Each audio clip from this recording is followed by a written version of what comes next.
Hi, I'm Dr. Dan Ratner. Today I'm joined by Dr. Kirsten Fliegler, a clinical psychologist who specializes in treating TMS or mind body issues and who trained with Dr. Sarno and Dr. Arlene Feinblatt directly.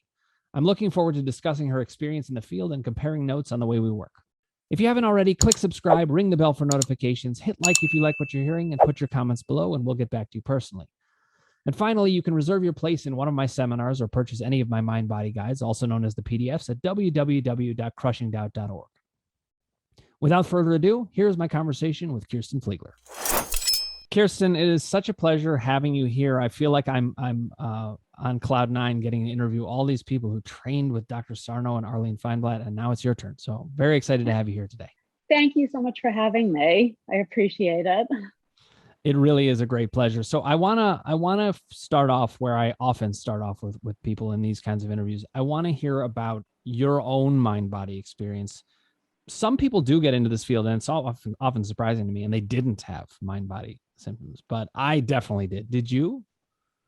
Well, thankfully, I've never had anything, debilitating in terms of TMS. However, a significant mind-body episode I had actually coincided with the time that I first started working on Dr. Sarno's service.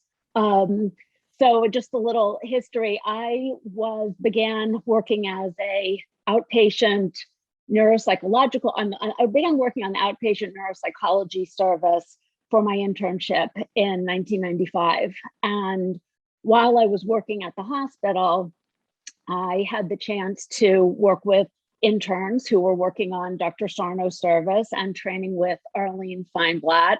And we'd all meet for lunch. I think there were 8 or 9 interns working on different services and, different departments at the hospital. And I always thought that the patients who were working with Dr. Sarno and Arlene sounded just fascinating. Because during your training in graduate school, oftentimes you hear about pain patients, and you hear a lot about patients who have secondary gains from pain, for that they're, they have pain and then they're able to miss school or work or something else.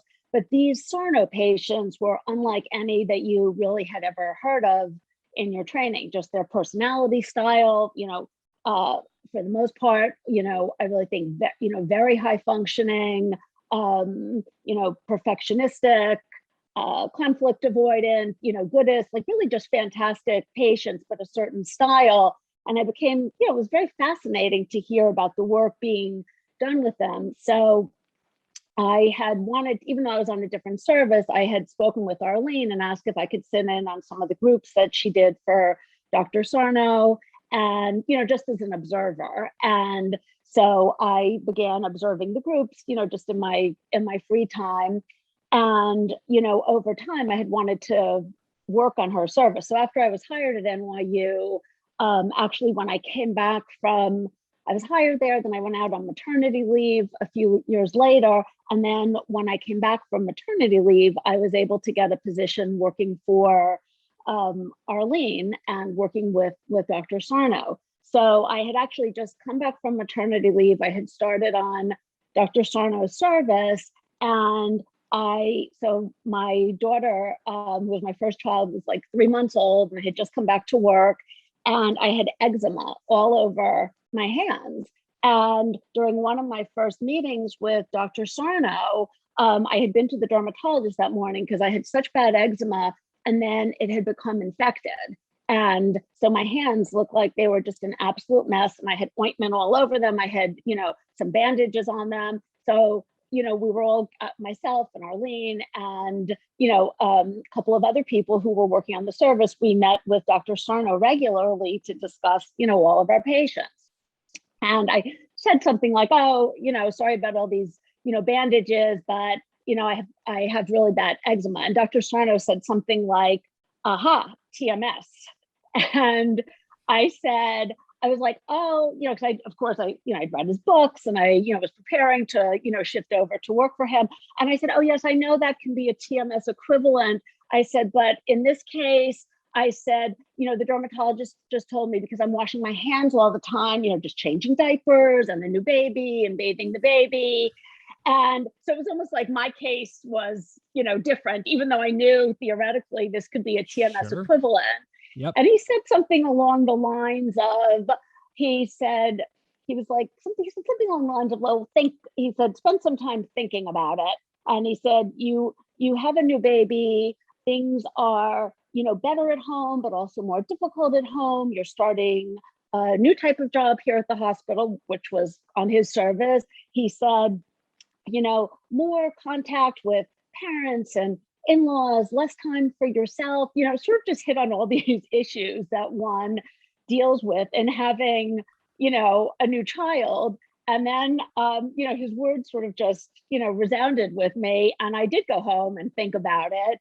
And, I mean, it probably took some time, but as I was processing what he said, and also getting, working more deeply on the service, I realized I was like, okay, this is TMS, and I do have TMS. And he sort of highlighted, a bunch of, issues in a nutshell. So, Yeah. I wanted to say, the story you just told to me captures how it felt to read Dr. Sarno. And it's such a pleasure to know that he was like that in real life, that there's something about it, there's some kind of magical way that he has of talking about these things that is very matter of fact, non-judgmental, yeah. caring, but not pushy. Yes. Yeah. Yeah. I feel like his style which just was who he was. And this was just, who he was as a person, has helped so many patients. It's patients were always surprised at times when they called the office. And nowadays, I'm sure NYU Langone is like any other place where you call there and the call, you get a menu and, you press a bunch of buttons before you can even possibly speak to someone. But a lot of patients were surprised that they would call the office and he would just pick up the phone. And, or, sometimes it was Mary who was his assistant for, decades there.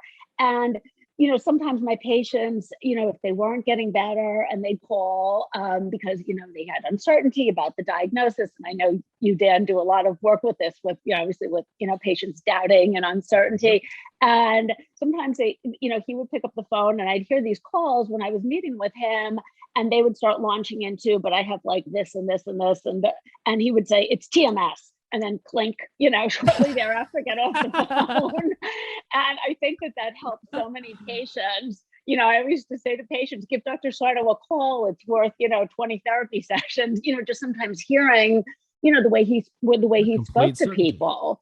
Yeah. And I think he was like this fatherly figure who, was kind, yet, but also straightforward, just, certainty, which I think really helped patients, because that's a huge hurdle for patients to get over, just the doubt they have if this is really TMS and they're in so much pain or the symptoms seem so debilitating. How could this be TMS? Or, how could this actually be produced by, how could the genesis of their pain be emotional or, psychological? I totally agree. And I would say this, I mean no disrespect to all of the great people out there in the mind body field who are doing work across the board. That's great, including in getting people certain about things. But I did have a feeling that when Sarno passed away, we lost something great, certainly. Yes. Just in the man, but also he carried a certain certainty with him. And, Yes. it's something that I kind of latched onto as something that I knew that I had needed. And so I try to bring that to the table. And I just, I want to express my appreciation again for that part of Sarno and for the people that he trained carrying that forward. Yeah.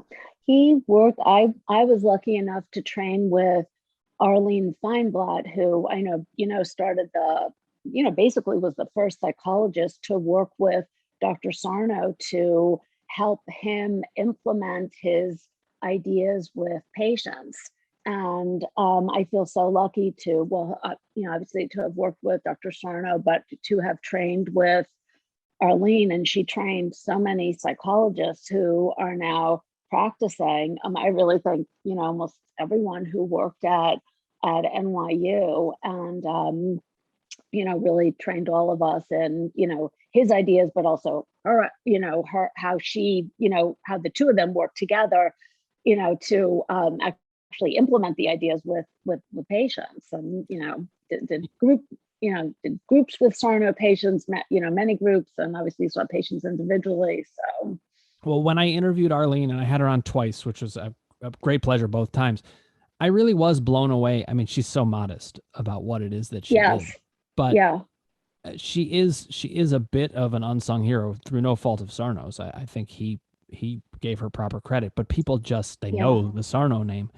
Arlene really changed things. When I think of two people who changed my life dramatically, Sarno and Arlene are they're top of the list. It's just incredible. yes, I'm yeah. jealous that you got to train with them. No, I feel very, very fortunate and lucky. And the interesting thing is, Arlene, I know from speaking with her, working with her, that she is very, very kind and nice person, but also tough with patients, and puts the responsibility on patients to work through things. And it was very interesting when I was just observing the groups, even before I started officially training with Arlene. She was, we'd have these groups of Sarno patients, a number of different groups, running at any one time. And she was, very tough with patients, but at the end of the groups, everyone wanted to work with Arlene. Everyone was fighting to work with her, all the patients, because she just picked up in her, like, you're going to make a lot of progress with this, with this person. Yeah. I mean, with Arlene, I think I just think it's great about Arlene and Sarno, and they were such a great team in this. They tell it like it is, but they're also empathic and caring. It's completely. It's a beautiful combination. Yes. Yeah. So Kirsten, can you tell me about your work in the field? What have you experienced over the long haul of working with patients? Because you touched on one thing that I think is really important, at least as I see it. I love the patients in this field. They're just the best. I mean, goodists are fantastic for other people. We need to help them be good for themselves. But right, exactly. Yes, yeah. So I think over the years, I've learned how. One of the things I always find fascinating is how many different TMS equivalents manifest in people, and also how hard it is for people to fully accept a TMS diagnosis. And I think one of the hurdles in working with patients, so we know in a overarching way that the way patients handle their emotionality contributes to TMS symptoms. And I think a couple of things have to happen for them to improve. So one is, accepting that these symptoms have an emotional or psychological genesis, not a physical one, to repudiate any sort of structural issue. That's one of the reasons I always work in tandem with a TMS physician, because TMS is a medical diagnosis. And I think it's so important for patients to have an official diagnosis of TMS from one of the physicians, not that they're in treatment with a psychologist or a therapist sort of debating if they have TMS, because I always say to patients, I'm not a physician. You've got to first, square this with one of the TMS physicians who specializes in with a physician who specializes in TMS. And then I think the other thing, so after, they repudiate the structural, issue, that they accept the emotional genesis, is, then looking at if they haven't gotten better from reading the book, which some patients do, but many patients don't. That's sort of the nature of the illness, that people are resistant to, looking at the emotional piece. I think it's fascinating, all the myriad of ways as to the way people can avoid not just their feelings, but certain types of feelings. For example, some patients are very comfortable with being angry, but it's difficult for them to get to any feelings of sadness or vulnerability.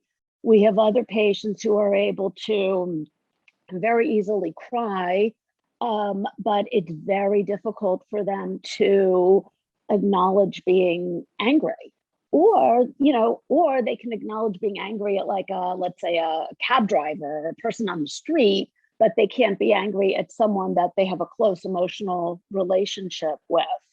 Then we have other patients who are, I think, a smaller percentage of the Sarno patients, but people who act out on their anger. And we've even, I've had some patients that come in and they say, oh, Dr. Sarno would be, proud of me. I just yelled at this person on the street, or I just yelled at this, or I threw a plate when I was and the interesting thing is Dr. Sarno is a very gracious and polite person. Right. This was not someone who was going around and, sort of, acting out. And he actually talked about that a lot, sort of, you and Arlene did a lot of work on this, that, you can, feeling your anger or acknowledging that you're angry is very different than acting out on it. So we have some patients who think that they're, getting to strong feelings, but what they're doing is acting out.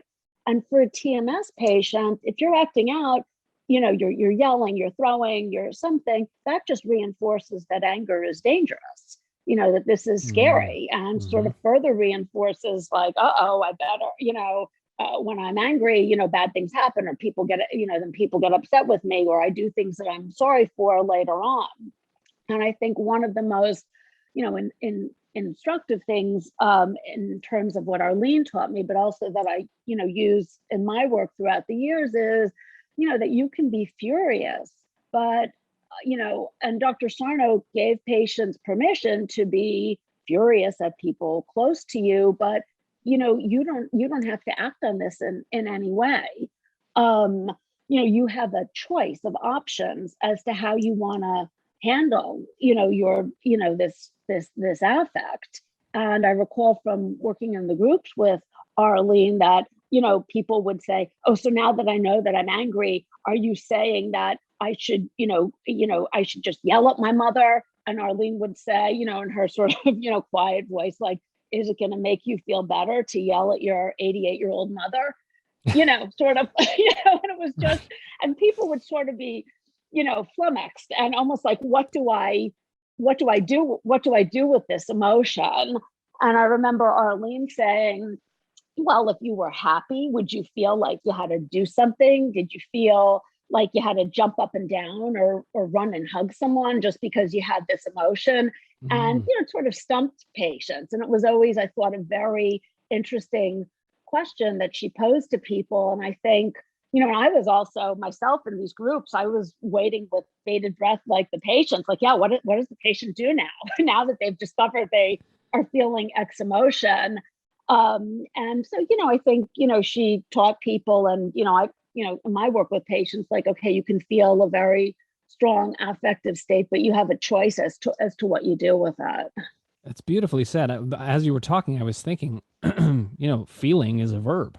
So one way that we can think about it is that you are doing something in feeling it. And I think that's pretty much what Arlene was saying, Yeah, so I think when that's you're a happy, really good way of putting it. Yeah. Yeah, you don't have to do something about it. And actually so in my work, part of what I do is I help people come up with action steps. But one of the first things I say is, listen, this is a seemingly misleading word, because we're not going to be that active outwardly. Yeah. Thinking differently and feeling differently, those are actions. So I sometimes get chills when I hear what Sarno and Arlene said, because it's like, sometimes I think, oh, I came up with something really interesting on my own. And then I'm like, well, they had that already.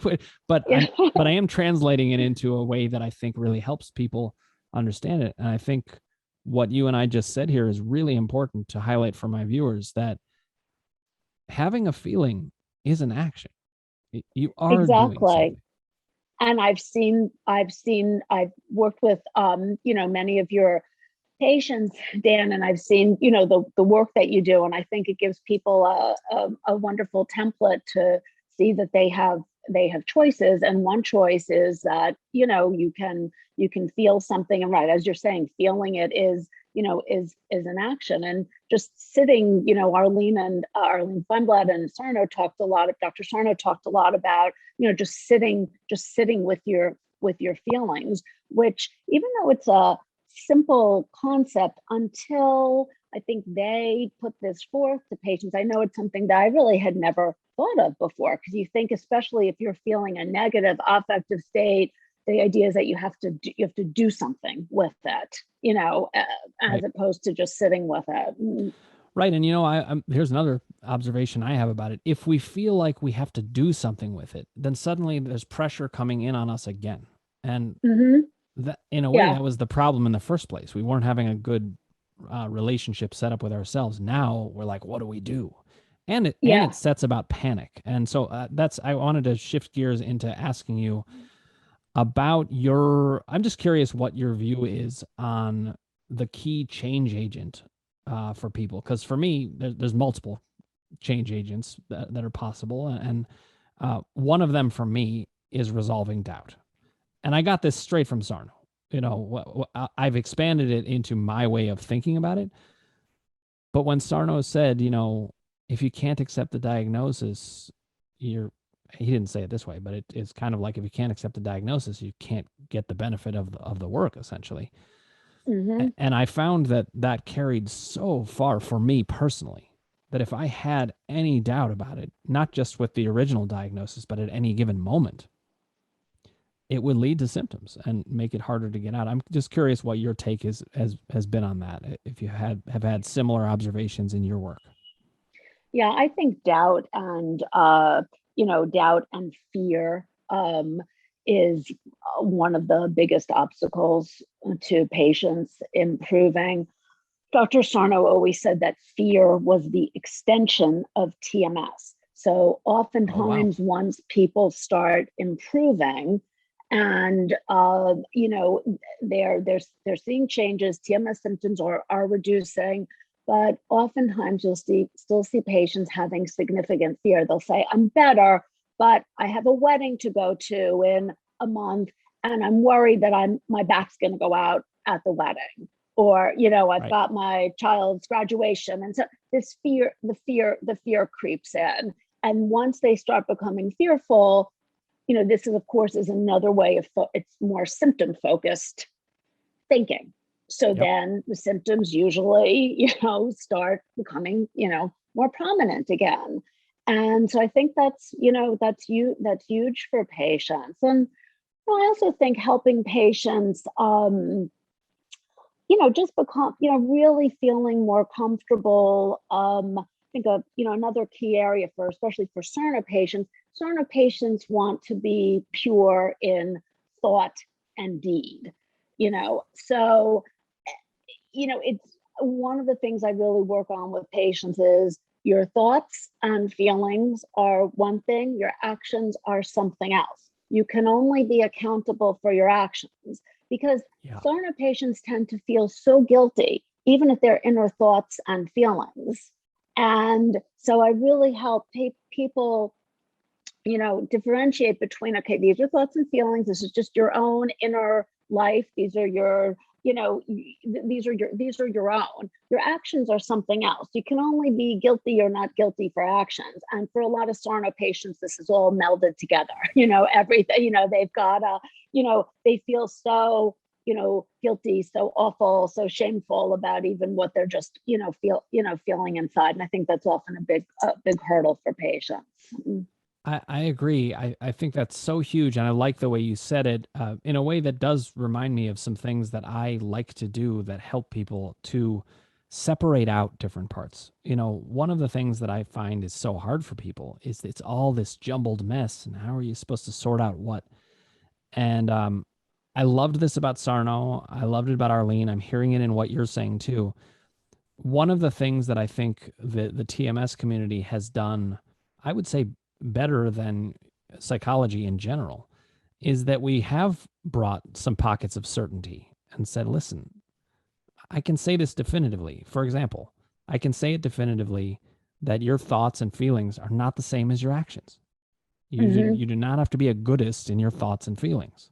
You can be a goodist in your actions if you want, and that's great in some ways. But some of the nicest people that we know, it's okay, and we help to give permission to them to say, you can walk around in a murderous rage some of the time, or even a lot of the time.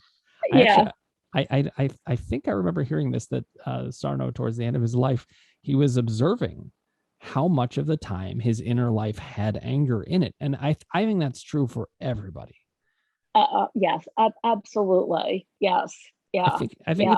it's built into the human condition. You know, we're Yeah. mortal beings. We're angry about it. It's Yeah. just not Right. easy. Yes. Yeah. I remember one of the patients in one of the Sarno groups saying to Arlene Feinblatt, um, but how can anger not be, not be bad? And I remember Arlene saying, well, if you know you're angry about something, it can mobilize you. For example, maybe if someone is not treating you nicely and you're very angry, that it can mobilize you to take steps and protect yourself. Or it can mobilize you to, if you're angry that your colleague got a promotion and you didn't, it can mobilize you to do bigger and better or more, or it can point you in the direction that you need to go in your life. So to use this negative affective state, whether it's anger, jealousy, or use it to improve your life. I think these are all, again, like when I heard these for the first time, it seems so self-evident, like, yeah, of course, but I think this is not something that you normally think of. I think we're socialized like, you're angry. What's Right. Put that what's away. going to happen now? Or yeah, right. Yes. Yeah. What are you going to, where it's like automatically just something that's, negative, and you've got to do something. You've got to, somehow, suppress it or act on it. And I think that's where that type of thinking is what generates TMS symptoms. And just on an overall level, it doesn't help with one's emotional well-being. To me, what you just said, and what Arlene said, and I think Sarno backed this up as well, is so important, is that in a way we're dealing with a very central conundrum of what it is to be a person. What are we going to do with the anger? And I love the way you said it, and the fact that we could, and it fits with some things that I say about channeling aggression. Use it as fuel. I talk about anger as fuel. Yeah, good way of putting it. Yes. Yeah. Right. Yeah. And I would say some of the greatest achievements in human history, they've been driven by anger, but directed in the right way. If it's destructive anger, that becomes a problem. But I sometimes joke with people about when they're condemning anger. I say, listen, we wouldn't have the country of America without anger. That it was founded on that. And so, right. Yes. In a way, civilization was. I think people were angry about it just devolving into problems all the time. Yeah. So right. There's a lot of good stuff Mm-hmm. that can come from anger, and I appreciate you highlighting it that way. Have you found then that, I guess I'd want to ask it this way. Have you found that your patients take to that easily? Or is that something that they kind of fight off a lot? I'm just curious what your experience has been. I mean, I think that patients are able, I think it's a relief for many patients to know that they have other options, that they don't have to act on their anger, but yet they can also use this anger, as you're saying, to, as fuel to do X that might help them in their lives. I think when you conceptualize it certain way, that patients have a lot of relief, because just giving people options as to what they want to do with their emotions gives patients a greater sense of efficacy in their lives. Or you don't have to act on this now. You might do this with it. You might do something else with it. You have a choice. When, where, how you're going to do this. I think this empowers patients and people in general. Okay, I want to finish up on one last question. Although I could, when I get around someone like you, I feel like I could talk all day. Yeah, it's great talking to you. What I want to ask is, to me, the work that Dr. Sarno and Dr. Feinblatt did is just so important. And I'm wondering, where do you think the field needs to go to be able to maintain the great things that they brought, to keep it kind of flowing? And maybe you feel that it already is. I don't know, but I'm just curious what you think about that. Well, I think we have to keep physicians involved in the work. I mean, physicians are an integral piece of TMS. I think that it has to start as a medical diagnosis. If it doesn't, we're never going to be able to help patients not have the doubt and uncertainty that comes up around a diagnosis. And I think we have to continue in the direction of, there's been more and more studies that MDs currently and Sarno physicians are doing. Some recent studies just came out where they're actually showing in studies that pain is reduced in patients who go through various TMS treatment programs. And I think this is really important. And I know something that Dr. Sarno was starting to do research on TMS, and I think that has to continue. And it always, actually just this morning, in the Science Times, Jane Brody wrote an article saying that you can't look at the mind and the body as a dichotomy. So I think there's more and more. It wasn't purely, she didn't purely conceptualize it the way Sure. Sarno physician or psychologist might, but I think we're seeing more and more of that. So I think that, along with the studies that are coming out, is going to be, very, very helpful. Well said. And I think it is really worth highlighting that the partnership between medicine and psychology, and where we meet together and come to agree about what this is a lot of where the power came from what Dr. Sarno and Arlene did. And I would like to see that continued. I think, to me, if we focus on the science and the logic of things, and we don't leave medicine out and we don't leave psychology out, and we bring it together, that's where we do our best work. Yes, agreed. So, Kirsten, this was a great pleasure. Thank you so much for taking time with me, and I look forward to keeping in touch, and let me know how I can be of help to you and your patients, and I will do the same to you. Me too. Thank you so much for having me, Dan. It's been great talking to you. Thank you, Kirsten. Okay, take good care. It's pretty mind-blowing to talk to someone who trained directly with Dr. Sarno and Dr. Feinblatt for many reasons. But one of the things that I loved most is just how much it all resonates. It's like it all clicked for us in a very similar way. Things like, oh, you have to recognize that your feelings and whatever's going on internally is not the same as your actions. To separate that out. That was one of the things I loved about what she said, is we can learn that these things are separate. And the reason I say that is, in my system, I often like to separate out the different parts, because that's the way you can really see it.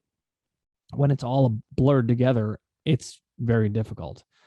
Now, meanwhile, I also love about Kirsten that she recognizes something very important in the work that Dr. Sarno and Arlene did in many ways, and the fact that we need to carry it forward. And it's something that I really like to say, that even though I'm sometimes extending our thinking in certain ways or expanding things, the base still remains very closely tied to Dr. Sarno, because he was right.